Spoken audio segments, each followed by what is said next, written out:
All right, so in this video, we're going to discuss the quickest way a landlord can lose $10,000.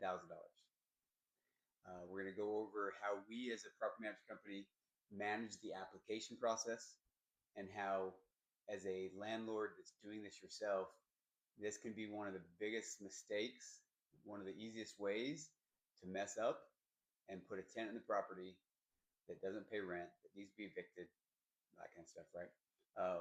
And so it's easy. I mean, the biggest mistakes we see on this is kind of just taking the first person that shows up and says, "Hey, I like the property. Can I move in?" It's time consuming to show the property, especially if you don't live close, to have to run out there three, four, 5 times, or you push everybody to a Saturday and you get 5 people to show up Saturday and somebody says, "Hey, I have cash or I have money. I'm ready. Here's my deposit. Here's my first month's rent. Can I move in tomorrow?" That sounds amazing. But this is where having a process and a system can save you. I know for years I've done this myself when I used to manage my own rentals.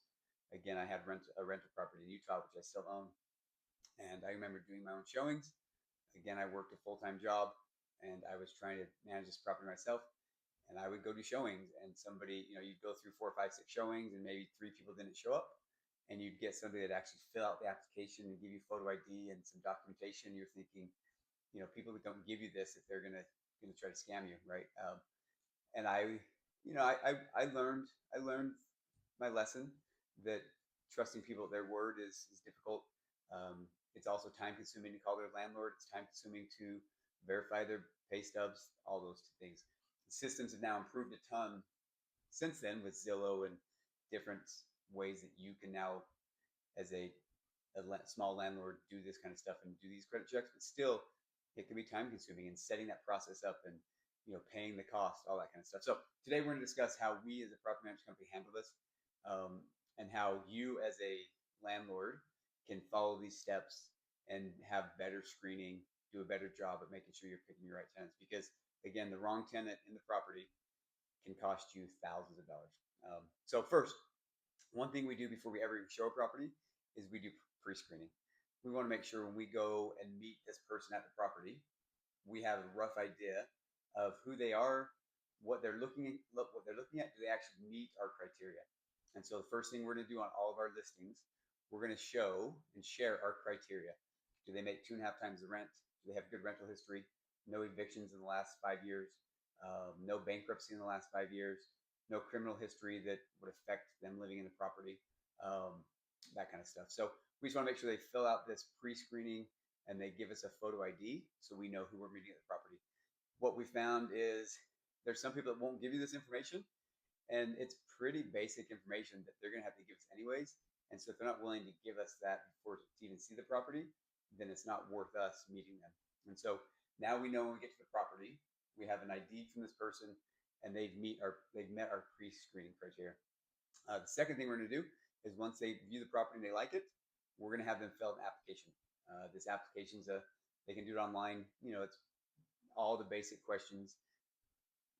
Current address, previous address, where they work, how much they make, who's their employer, who's their boss, their current landlord, their previous landlords back to 5, 6 years. We're going to ask as much information as we can. We're going to get some references, family, friend, whoever it is they give us. We want to gather all this information.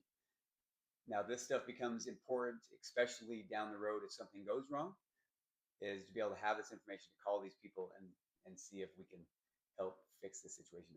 But again, we're going to read the application and look at everything. And then we're going to verify everything on the application. So we haven't even ran anything yet. We're not doing a background check yet. The next thing we're going to do is we're going to now verify their income. We're going to contact their current employer and just verify they work there. We have pay stubs. When we have an application, we request 2 photo IDs, 2 forms of ID, and 2 most recent bank statements. And so we can use their pay stubs and verify with their bank statement that this money is actually coming into their bank account. They're actually making this money. It also gives us a history into their bank and their spending, and to see if they can afford this rent. They tell us they make 3 times the rent. They tell us everything's good, but maybe we look at it and it doesn't quite line up, or they have crazy expenses. Maybe they have a lot of car payments coming out of there. So these are things we can question them about. Say, hey, what's going on with this? you have a lot of money coming in. Maybe they work for Uber, and we see these small payments coming in. And so we have this information to now look at it to gather to make a decision. So once we've kind of done that, we've verified their employment. We've then contacted their current landlord and previous landlord. Now there's a lot of discussion and and rightfully so on should I contact their current landlord? Let's say the tenant's not a great tenant and maybe they're destroying the property or they're not paying rent or what have you. If you call that current landlord, that landlord it might be advantageous for them to tell you they're fantastic tenants and tell you that, yeah, they're fantastic. You'll love them. They'll be great, knowing that they could be lying. Now, that's a possibility, but I don't think that's something most landlords would do. I know we would never do that. We're going to be very honest and just answer their questions. Yes, they pay rent on time. No, they don't pay rent on time. Do they take care of the property? Yes, no. Would you rent to them again? Yes, no. That type of stuff.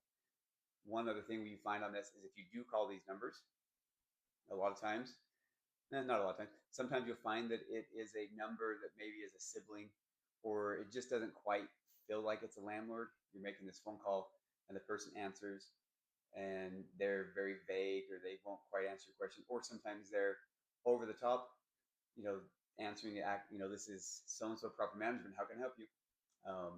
You can also quickly search that information to see if that landlord actually owns the property. You can also, if it's a property management company, kind of get an idea of if there's a property management company you've heard of, that's somebody we've dealt with. We've even seen some applications where there's one number for the reference for their landlord, and that's the same number for their reference as a family friend. So sometimes people that are trying to trick us aren't as smart as they think they are. So anyway, so now we've looked at income, we've verified employment, and we've checked their landlord. If everything looks good here, okay, we're now going to do a background check. We're actually going to do a credit check. So we're going to pull their credit. Now, when we pull the credit in DC, and Maryland's different, but in DC, you have to then tell the tenant, hey, everything looks good on your credit.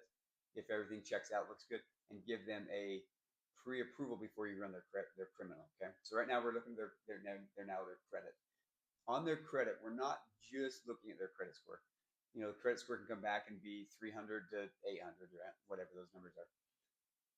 What we're more concerned about is what's on their credit. What is the reason for good credit, or what's the reason for the bad credit? How many credit cards do they have? What's their debt income? Again, we're just renting properties, right? We're not selling them this house, but we also want to know that the person we're getting can afford to pay the rent, that they're not going to overextend themselves and maybe not pay rent. A typical good person is going to pay rent and maybe skip food if they have to, right? Housing is important, and we're not going to make sure we pay housing before we do other stuff. And so we know rent's going to be paid by good tenants, but we now want to verify that they are pretty consistent with that. And so when we're looking at their credit, again, we're not looking at just credit score. We're looking at what's creating the credit score. What things are they paying? What are they not paying? What are they late on? A few things that we want to note, but we don't have as much weight on is student loans. Because we know over the last 6 years that forbearance on those can be good, where they're potentially hoping that they get forgiven, and that's something that's been pushed that a lot of people have student loans, so they're not paying them. So we don't put a lot of weight on that. And student loans are also pretty minimal monthly payments. Again, if they make the income, they make 2.5 times the rent, there's plenty of other money in there that they can use for other expenses, and student loans are pretty low on that. Next one that we don't put a lot of weight on is health expenses. Something crazy happens and they're in the hospital and it costs them tens of thousands of dollars, and we understand that's a tough thing to pay, especially if you're renting and you don't have a lot of extra money. And so we don't put a lot of weight on those things. The things we probably put the most weight on is anything real estate related. What we as a property management company really do not like seeing is if they have utilities that are unpaid, or they have liens from a utility company, even Verizon sometimes.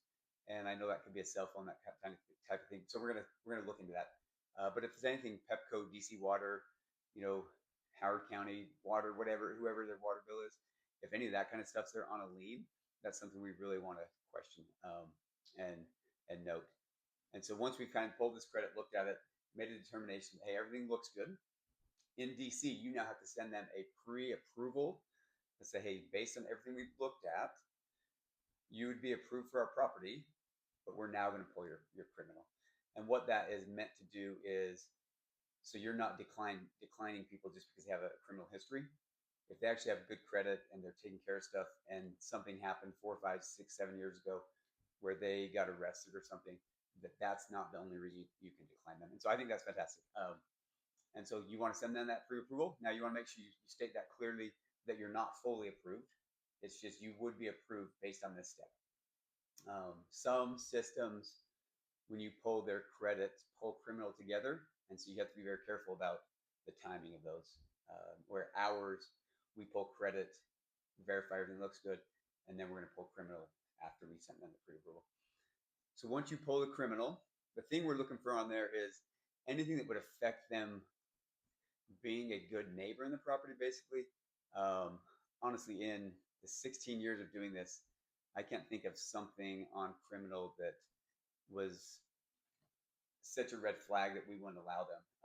The idea, and for me, is if it was something that bad, then they probably don't have great credit, because if they were in prison or jail or something like that, they probably weren't paying bills they had, and so their credit's not great anyways, and their rental references might show that. So if it's a long time ago, who cares anyways, right?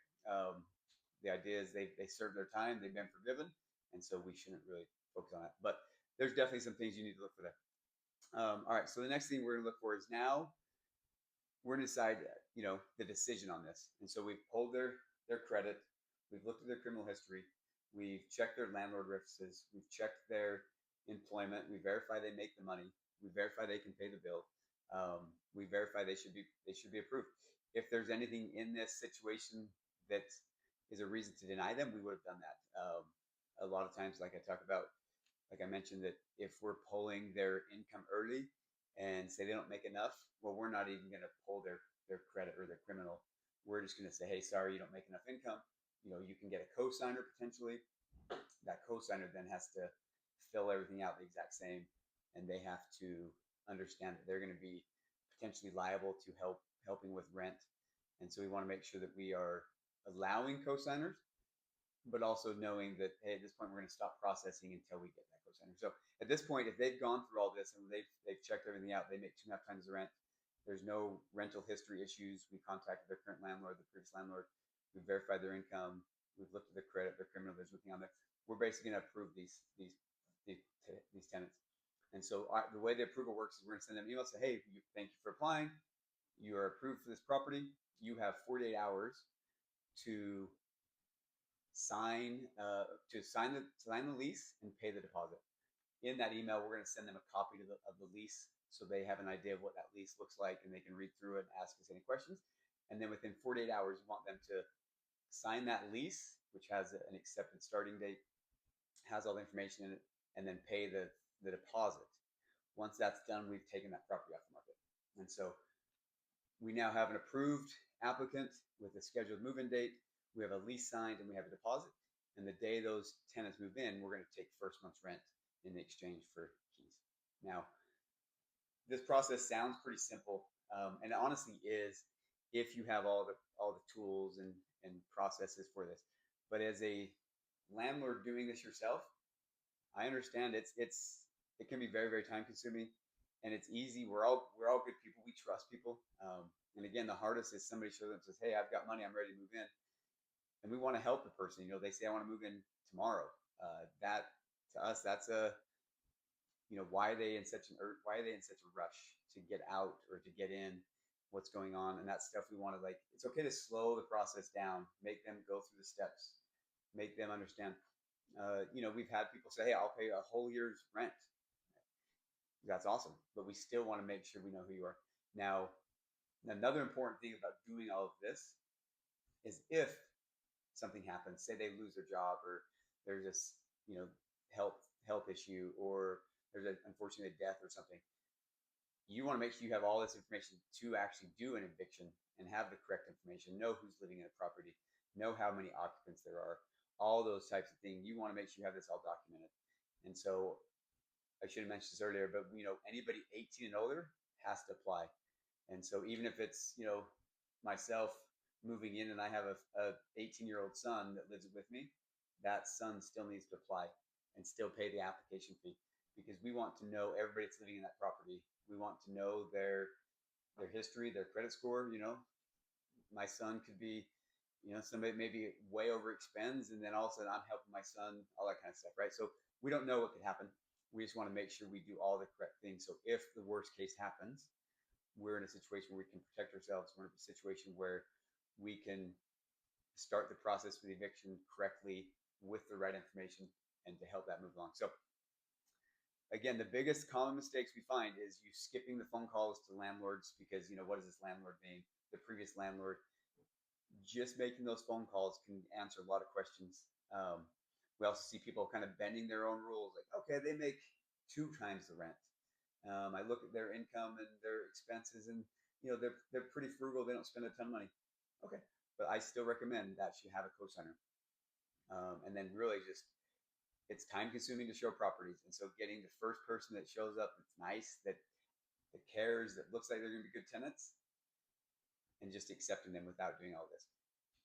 So thank you for watching. If you have any questions about this stuff, this is what we do in Maryland, DC. We've been doing it for years. I've done it myself the wrong way. I now know how to do it the right way, and it can save you a lot of money to pay somebody like us to do your leasing, do your background checks. We typically charge 1 month's rent. Say it's a $3,000 rental, we're charging $3,000 for that, but that's a lot less expensive than a tenant moving in, not paying rent, destroying the property, missed rent, turnover costs, maintenance costs, eviction, attorney fees, that kind of stuff. So having somebody in your corner that can do it the right way, that protects you, is worth that cost. And then we manage all the day-to-day for about 9% of collected rent. We can handle the entire process for you, handle the maintenance, oversee everything. So you can go about either adding more properties, focus on your current job, spending time with your family, enjoying life. And so we view what we do as very valuable, can save you a lot of money, can also help you. So again, if you have any questions about stuff, thank you for watching.